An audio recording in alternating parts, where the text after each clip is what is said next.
There's nothing scary about the woods. Sorry, guys. Or should I say, sorry, kids. I get it. You all saw Blair Witch Project or read some shitty Creepypasta BS online, and suddenly some of the most beautiful places in the world are havens for demons or zombies or whatever garbage is lining the pockets of writers these days. But guess what? It's all your imagination. Look, I remember being a kid. My mind would go all over the place. Ghosts and goblins and aliens and blah, blah, blah. You know what happened though? I turned 13. I saw the real world. Here's why I'm so irritated about all this, "Ooh, I'm too scared to go into the woods now" bullshit. I live near a state park. There are quite a few local businesses that used to thrive because of the high number of hikers, picnickers, and day trippers during the spring, summer, and fall. But over the last couple of years, perfectly coinciding with those idiot kids one-upping each other to cry about how scared they are, these businesses have lost a ton of money. Yes, I own one of them, an ice cream stand. I could see the trend starting too. Pasty white, black-clad preteens on vacation with their parents would whine about being too frightened to go on a mile-long hike along a pristine trail just because there were spooky trees all around, all while shoveling ice cream into their soft faces. I thought back to what my father would have done if I complained about being too much of a baby to walk around outside for an afternoon. The only ice cream he'd have bought me would have been for me to put on my black eye. So I've lost money because of this shit. My buddies lost money too. Spouses divorced each other. Kids ended up not going to the colleges they wanted to. And the local economy, aside from the revenue from skiers in the winter, went to hell.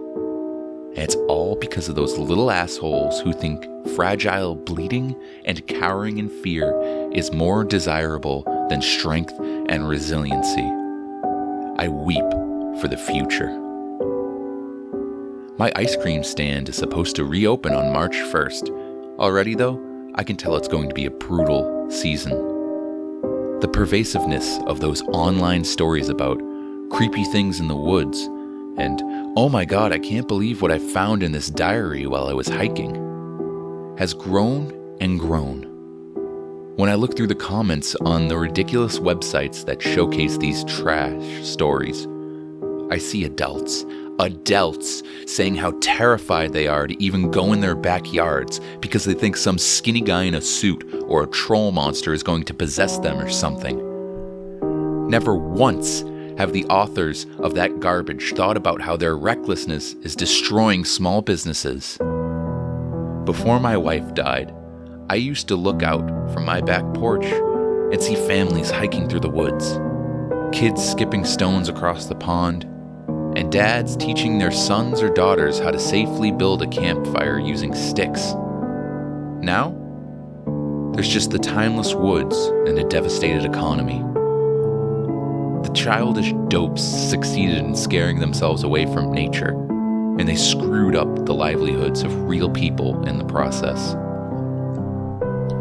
Thankfully, every now and then, a family will walk by the house and do the things I used to see before that "I'm too scared" horseshit started.